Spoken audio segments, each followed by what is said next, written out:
And welcome back to King Talks Radio, where we are talking about the desensitization of America. Is it? Is that what we are? Is that what we've come to? Are we just numb to the insensitive and harmful and abusive acts, language, and behaviors of others and even of ourselves? Have we gotten to the point where we just feel as though it's okay to do and say whatever it is we want to do and say, no matter the harm that it causes to others? I don't know. And so before we left for break, the question that you brothers, the path that you led me down, that led me to this question of, are we as Black Americans in an abusive relationship, metaphorically, right, speaking, are we in an abusive relationship with America? Wanting that sense of belonging, having a desire to be accepted, to be embraced, to be loved, to conform. And I read somewhere to be ye not conform, but I digress, right? To conform. All right now, Doc. Walk heavy, Doc. All right. To the standards and expectations of our white counterparts. And what white America has deemed as what we should aspire to be and to become. Are we in an abusive relationship as Black Americans with America? Pastor Aaron Carr, talk to your boy. Talk to me. Holler at me, man. I guess it depends. It definitely depends on who you talk to. You know, if you talk to Jesse Jackson, yes, we are. If you talk to, some of our civil rights leaders, yes, we are. But if you talk to a Kanye West, not so much. You know what I mean? Okay, all right. So that's where we're going with it. So that's where we're going with it. Yay to the. Yeah, I guess we got to go. Are you wearing your Yeezys right now while we're doing this show? No, I don't buy any Yeezys, brother. No. And so like I said, it depends who you talk to. If you talk to Kanye West, recently he did a fashion show, and then I read again he actually was at his daughter's basketball game, and you know the shock value and give the full breakdown for those who may not be aware. Can you give the context in totality, if you will? Gotcha. So this past week, Kanye West had a fashion show, if I'm assuming in Paris, if I'm not wrong. He was in Paris, and he walked in with a White Lives Matter shirt on.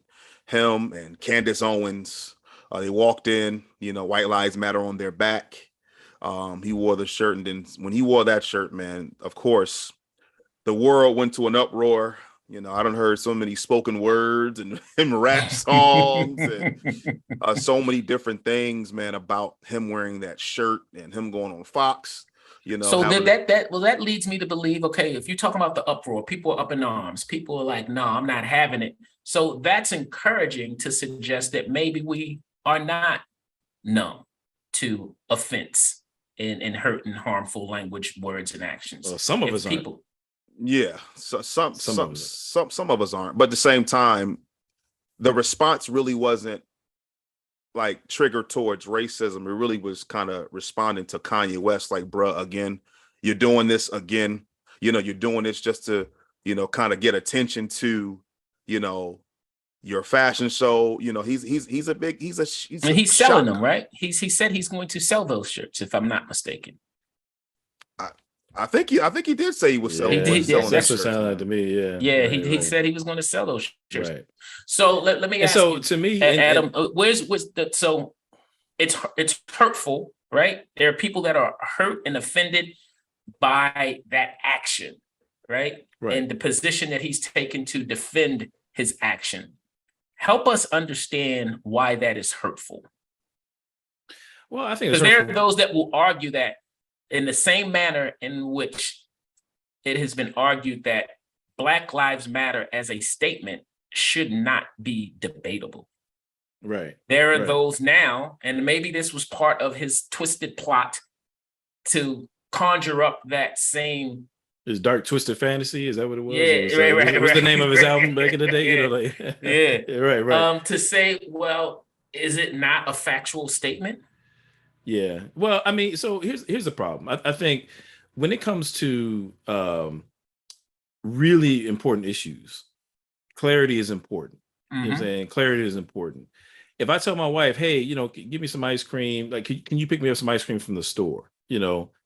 If she gets the message wrong and buys me a candy bar, then it is what it is. If I say that my head is hurting and I really need some Tylenol, hey babe, can you pick me up some Tylenol from the store? And she brings me a bag of Skittles. You know what I mean? Like, it's a different kind of problem. You know what I mean? So like Right. clarity matters the more serious issue that you're dealing with. And with Mm, respect that's to Black good. lives, That's good. I think that the cost of what Kanye is doing is he's muddying the waters in terms of what the message of the Black Lives Matter slogan was all about. Now, whether you agree with the organization or not, whether you believe with every tenet of their organizational whatever is correct or Mhm. not, that's a separate issue. But with respect to the statement, Black Lives Matter, what people are Right. saying is that currently, in terms of how things are being, how things are functioning in America, it's as though Black lives don't really matter, at least Correct. matter as much as white lives. So Right. I don't think that historically there has ever been a pervasive issue where white lives were at stake to such a degree that somebody would conclude that in America, white lives don't matter. Right. It is the case that in America that things have functioned in such a way that you could certainly question whether or not America believes that Black lives matter, which is Since the why birth of America, before the since the birth birth, of right? America, I mean, right? Since exactly, yeah. absolutely. It's When a you think very, about the it's a, fact that go ahead, bro. Oh, I'm sorry. I'll just end out with this. It's just when you think about the fact that America went to war, World War II, against Hitler, for the extermination of the Jews, which we should have. There was definitely a just cause. But then when you do the research and realize that prior to the actual Holocaust, Hitler gleaned his ideas for his kind of more like prejudicial system that kind of led up to the Holocaust. He got that from the Jim Crow laws here in America. That's a historical fact. Mm, That's a Mm. wow. historical fact. Wow. Okay. So by the time we show up at his door, he's like, dog, I'm just doing what y'all doing. What are we beefing Mm. for? Yeah. You see what I'm Right. Wow. saying? Right. So the point is, there have been times when it has certainly been in question whether or not Black lives have mattered here. And Well, tell so, me a time yeah, in American history, right? And I'll use 1619 just as the point of reference because that's the sure. most commonly known date, right? Sure. Hitting Yeah, the yeah. shores of Virginia. Hmm. Right. Clearly, those lives didn't matter then, just in the manner in which they were brought to these shores, right? Right. As slaves, right? Right. And then during the entire time of slavery. So, okay, so now we get to the Emancipation Proclamation, right? And that even then, post that, right, during going into the Jim Crow era, they Hmm. didn't matter then, well documented, right? Mm-hmm. Mm-hmm. Mm-hmm. Okay, so now you fast forward past Reconstruction and all of that, and so now we get to the Civil Rights Act, right? And think Mm-hmm. about that, right? Right. A Supreme Court decision, Mm. right? We required the Supreme Court decision to say, okay, yeah, we'll treat them with civility. All right, cool. Right. So clearly, it didn't matter up until that point, and that was in the '60s. And with all of the injustices that we've seen projected towards Black people even since then, I am hard pressed to identify. If someone asked me, okay, True, what's the date that Black lives began to matter in America? I would be hard pressed to give them a date.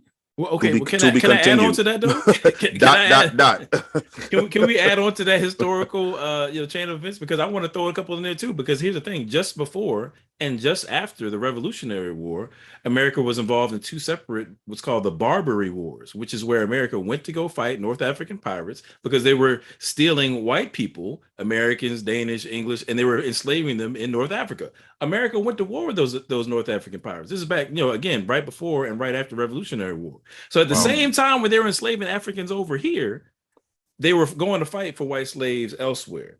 Likewise, when it comes to George Washington, the Mm. so-called founding father, among the last deliberations that he had with the English was that, hey, those black slaves that escaped to y'all and fought against us to get their freedom because y'all offered their freedom, yeah, let me get those back.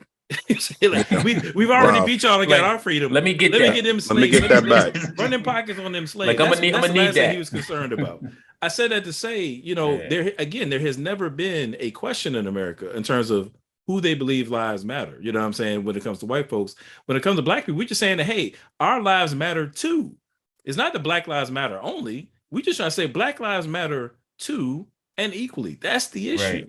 And so when Kanye, bringing it full circle, when he makes this statement, I think for selfish reasons, because he is a provocateur, you know what I'm saying? He is interested in pushing his public platform and doing things that attract attention to his brand and so on and so forth.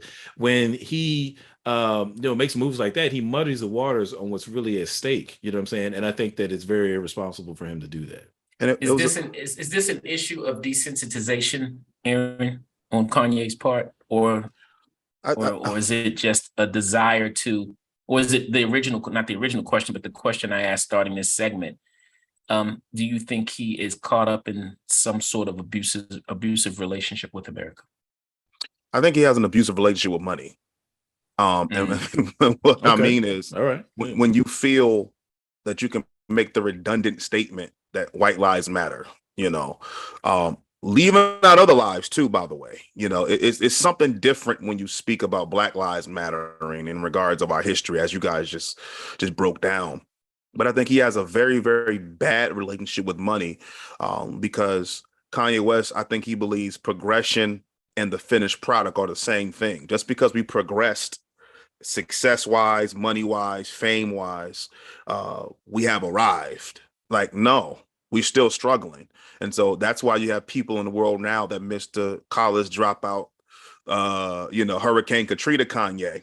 Right. These George Bush don't like Black people. Yeah, with the polo shirts and the teddy bear head. We missed that Kanye. But his words have ignorant power, and it goes beyond just saying things in the shroud of being an artist. Because a lot of times they say things while they feel the freedom to say ignorant things that really is wrong. Because they say, well, I'm an artist. Like, no, you still have to have some type of thought. Aaron, you still I'm have to be responsible. I'm gonna let you finish. I'm gonna let you finish, but I just want to bring this. I want to bring this back to a conversation we had. I caught a lot of flack for this. I'm just trying to bring it up. Now, I'm not gonna call Kanye a coon. I'm not gonna. I'm not. I like Kanye.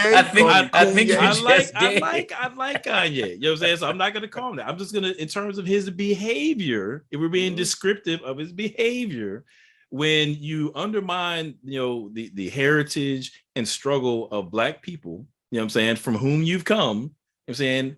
And you've done so to your own gain, you know what I'm saying? At our expense. I'm just saying, when we're describing that kind of behavior, it seems to me that one could use the term coonish behavior. I'm not going to call him a coon. I don't believe that about him. Let's take a vote right now. The behavior. All right. All those who say that Kanye West is cooning, everybody say aye. Oh, let's say yay. Is that ready? You say as I look at the time, we need to go to another commercial break. But when we come back, I want to answer to that. True, come on, bro. We ain't going to break. No, I'm interrupting you. I want to answer, bro. Yay or nay, sir? When we come back, let's talk about that point, Pastor Aaron. Behavior, right, has the things that we've talked about, all of these events and occurrences, the things that we're seeing on a regular basis in social media, in the gaming space, you referenced, Grand Theft Auto and all of those things are all, and then this type of behavior from Kanye, the things we saw in Yuba City. Is this some way, somehow creating that or normalizing the desensitization in how we behave towards others? Right? Is it really making people feel like, I can just do whatever because that's acceptable now? And they're, it'll stir up some controversy, but so what? Everybody's doing it. It's cool now, right? Have we gotten to the point where we just feel as though there's just going to be no accountability to abusive and harmful behaviors and the actions that we take? Let's dive a little deeper into that when we come back from break. You're listening to King Talk Radio, real men, real faith, real issues, and real talk.